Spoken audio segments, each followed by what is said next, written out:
Welcome to the Chasing Spirituality podcast. I'm your host, Megan, and I'm so excited that you're joining me today. Each episode is full of heartfelt and expansive content that will really help you expand your consciousness and grow as a person. I created this podcast because I wanted to share my own personal experiences on my spiritual journey, but I also wanted to meet others and have them share what they've been through and how they've gotten to where they are today. If you haven't done so already, it would really mean a lot to me if you could rate and review the podcast. This really helps the podcast grow and reach more people, but it also allows me to get more guests on the show. Now on to today's topic.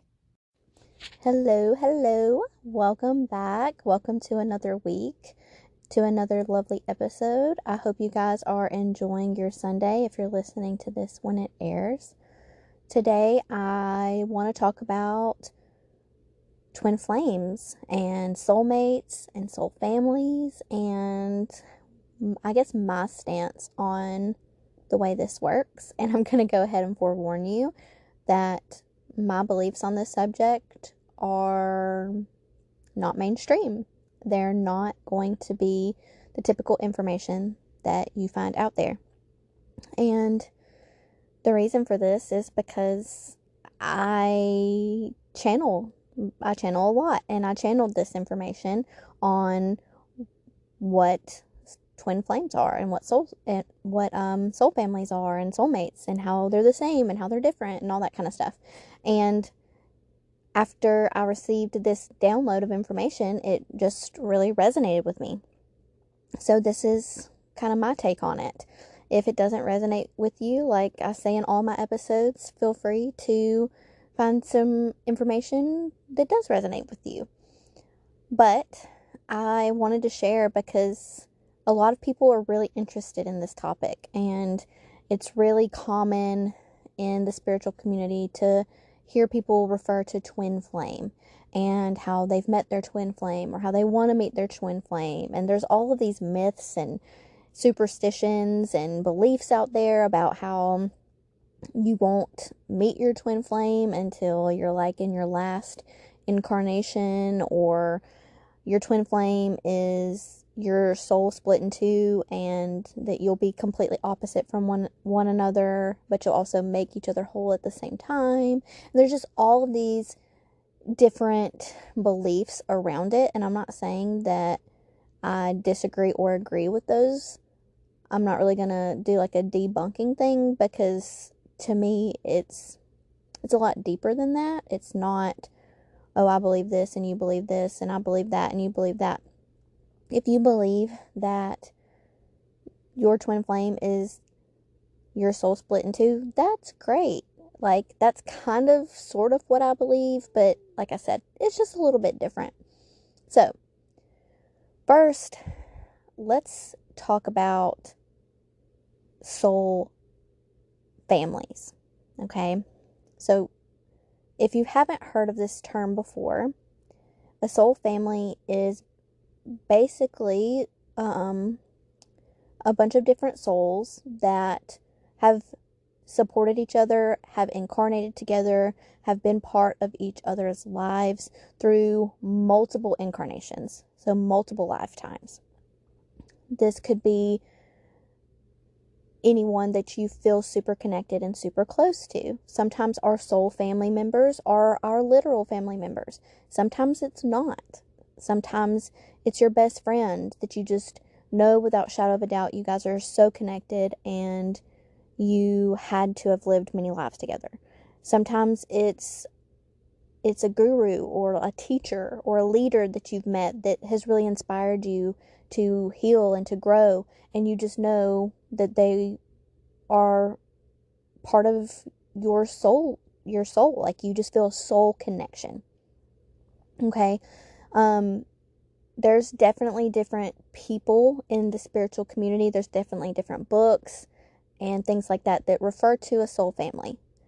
My understanding is that it's just many different souls that are part of the same path. They're all part of the same journey, and they're all here to support each other. And they love each other unconditionally. Now, this isn't to say that somebody that you've had a really rocky relationship with, or somebody that's really tested you and pushed you and maybe you've had a falling out with, isn't part of your soul family.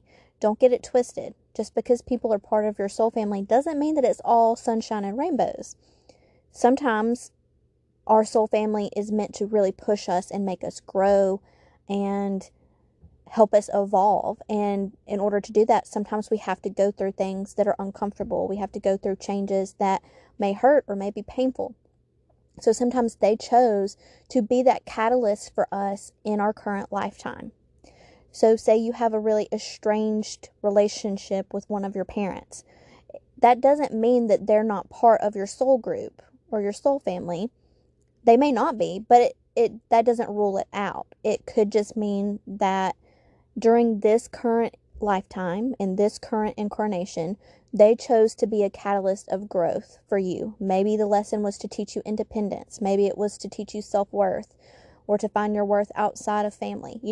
Many different things. We're all here for a different purpose. So you have to kind of look at your life through a larger lens and see, what are these people trying to teach you? And most of the time, you'll realize that even the people that have hurt you, they still are there to teach you something. And just because people have been a catalyst for you, or they have taught you big things, that doesn't necessarily mean that they're part of your soul group either. So just keep that in mind when you're evaluating this. It doesn't mean that your neighbor 3 doors down that ran over your dog is part of your soul group because you mourned your dog for 3 months. You really have to just go within and ask yourself, what is the connection here? Do you feel like this is a deep, strong connection? And if so, then there's a possibility that they're part of your soul group. But it's all about trusting yourself, trusting your intuition, trusting your own guidance, and asking yourself these questions.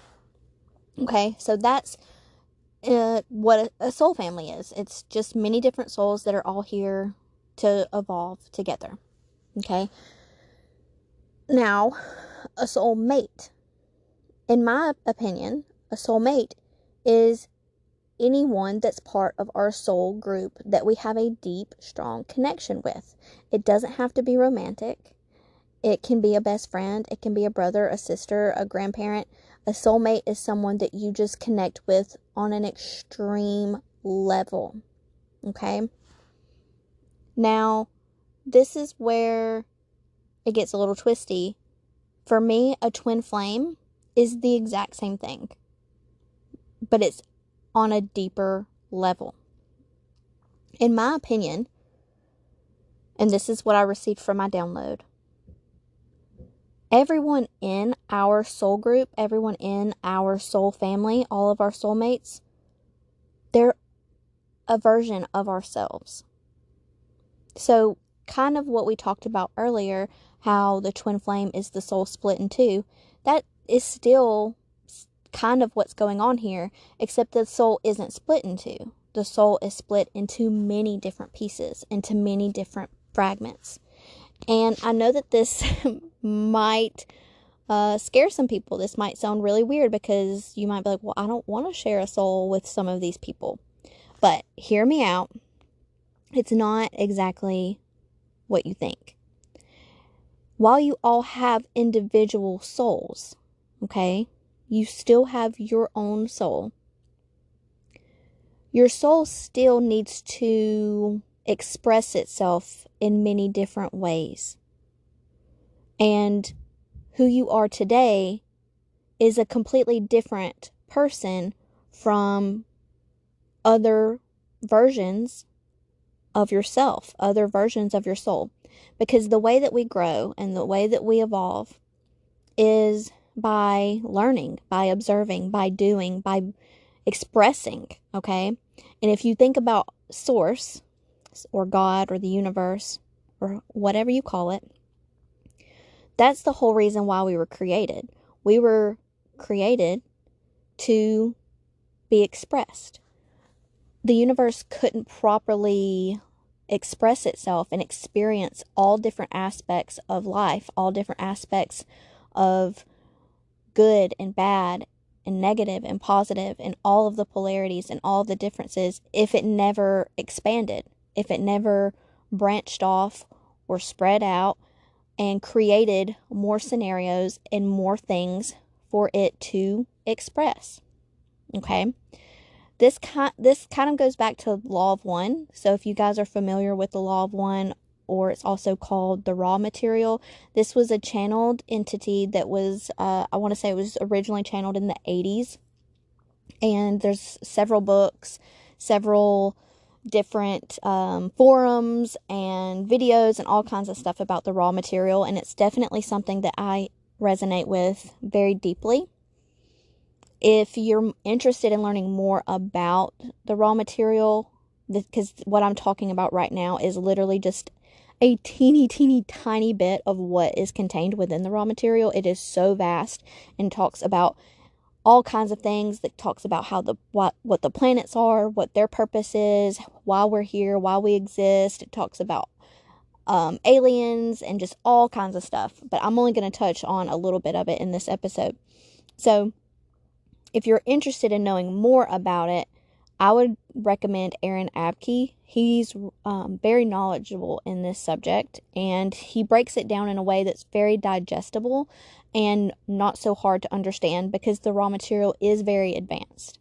But anyways, so basically, if you think about God or source or the universe as a mirror, okay, and that mirror breaks. Say we shatter it into 100 different pieces. Well, if you put all those 100 pieces in separate places, each piece is still a mirror. It's an individual mirror. But if you were to take those pieces and you were to connect them and put them all back together, it still fits and becomes the original mirror.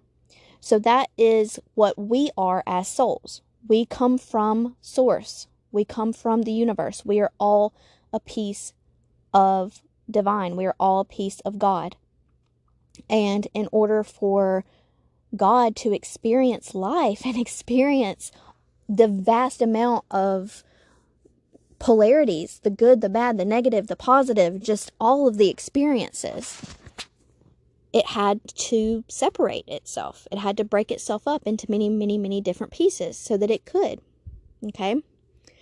So, our soul groups are people that are really closely connected to our soul. So, while we all may be different, and that's perfectly fine, we should be different because we're all expressing ourselves in different ways. We're doing exactly what Source intended. We're having different experiences. We're learning different things. Some of us may, be really funny, and some of us may hate comedy. Some of us may be healers. Some of us may be caregivers. These are all different ways that you learn to express yourself and learn how to be. You learn what you love and what lights you up. But you're also doing things differently from each other as well. And that's what you're supposed to do. That's what Source intended. So,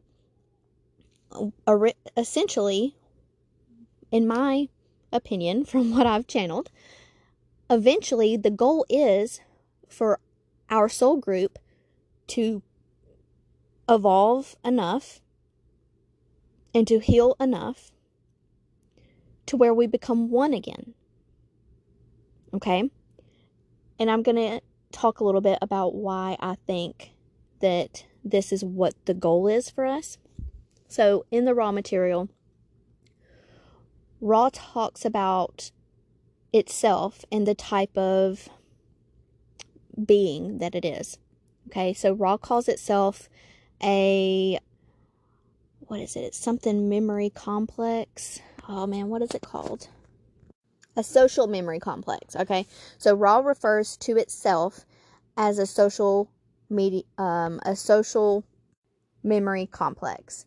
And the reason why this is important and why this is different from a human being, which is what we are, is a human being is just one piece of the mirror.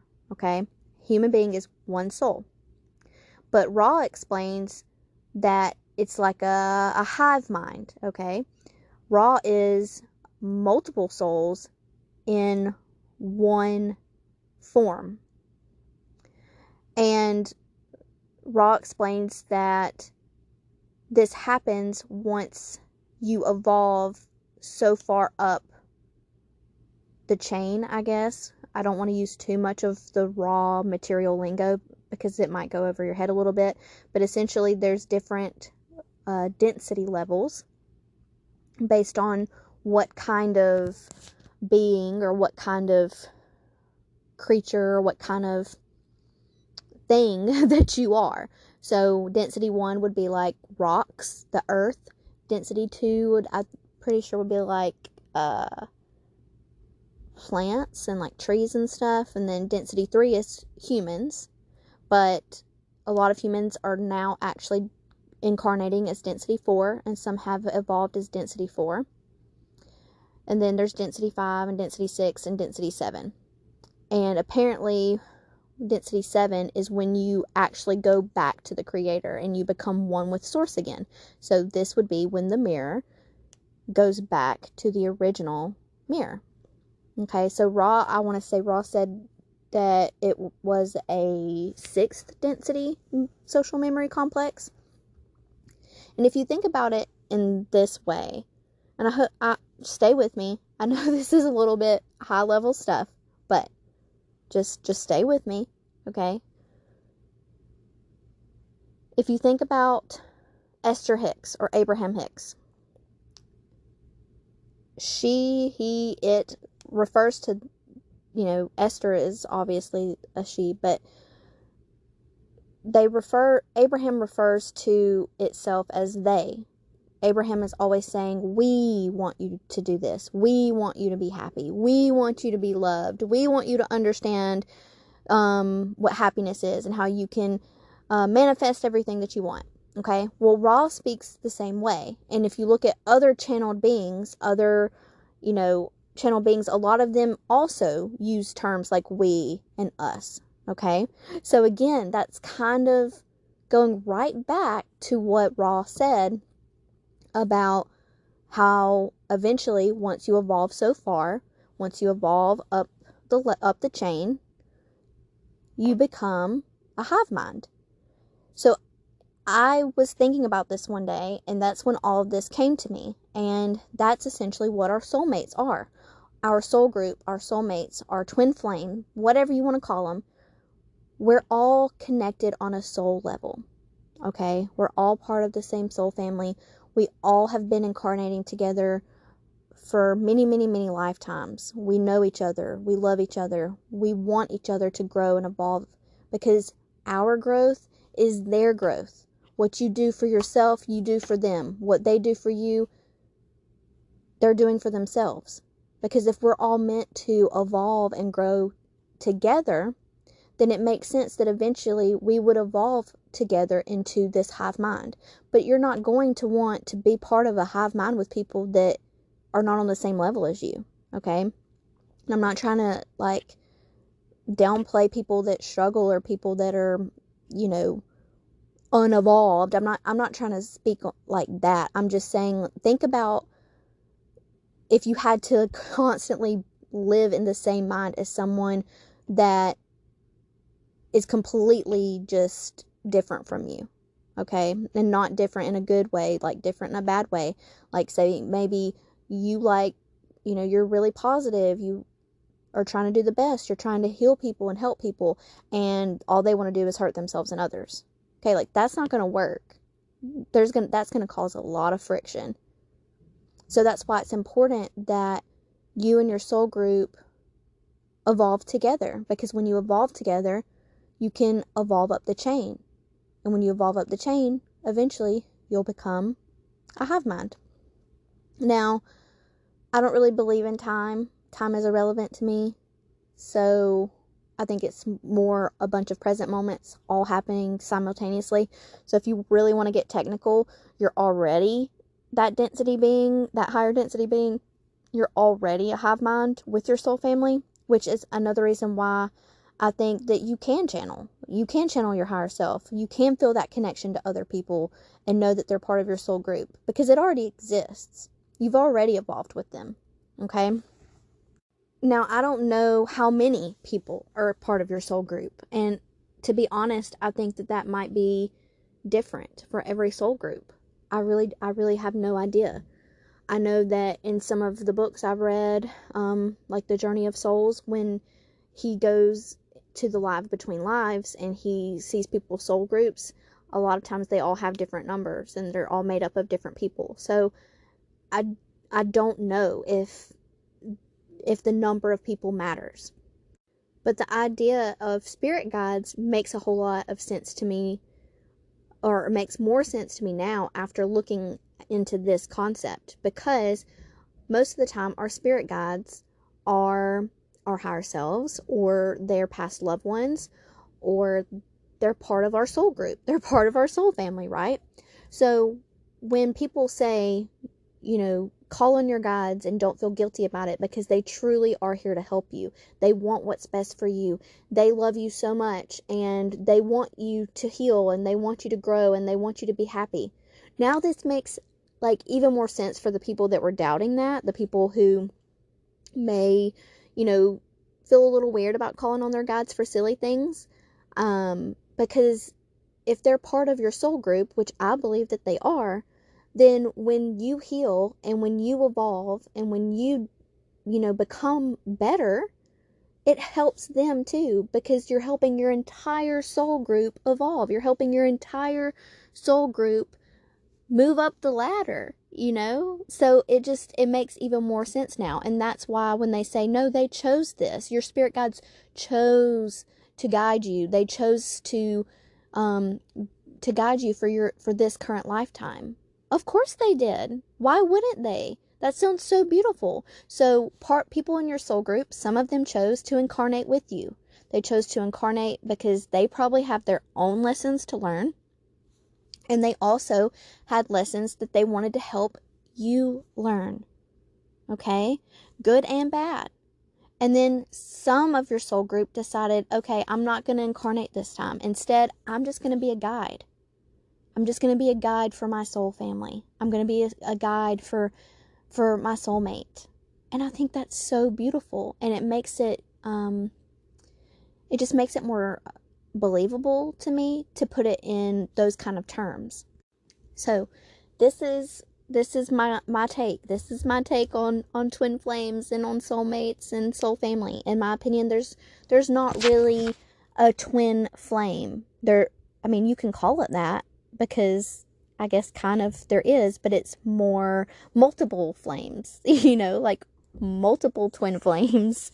Your soul is split in many, many different ways so that it can express itself, but also remain intact so that you can still be individual and you can still only experience what you want to experience without having your free will stripped away, without having to conform, without having to be the same as the other people in your family.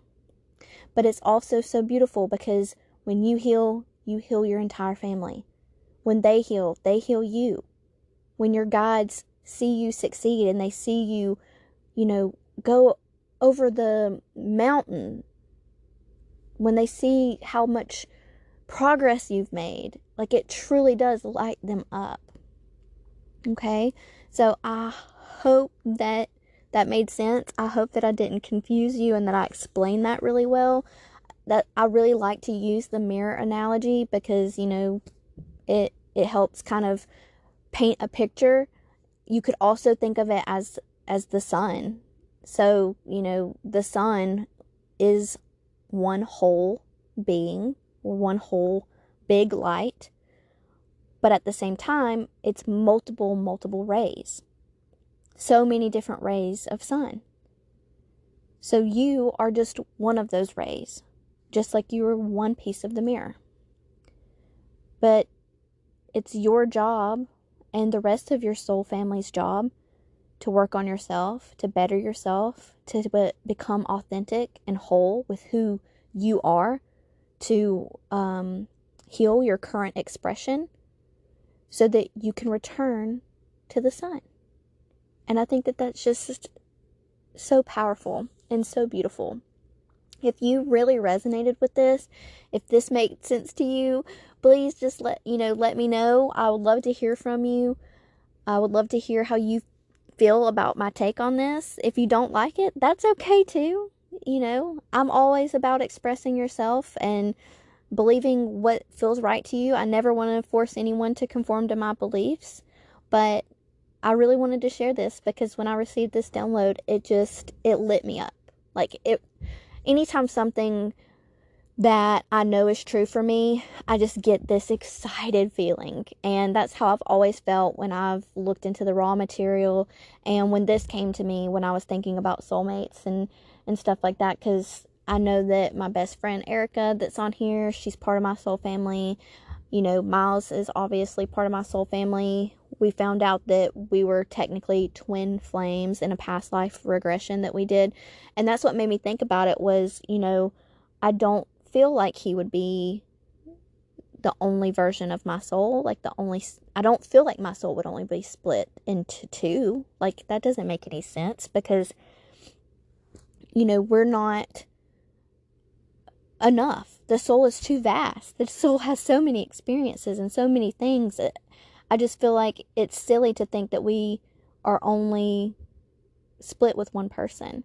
Now, I do think that there's definitely people in your soul group and in your soul family that you're closer to, that you may feel a stronger connection to, and that's totally fine. But I think it's a lot deeper than that.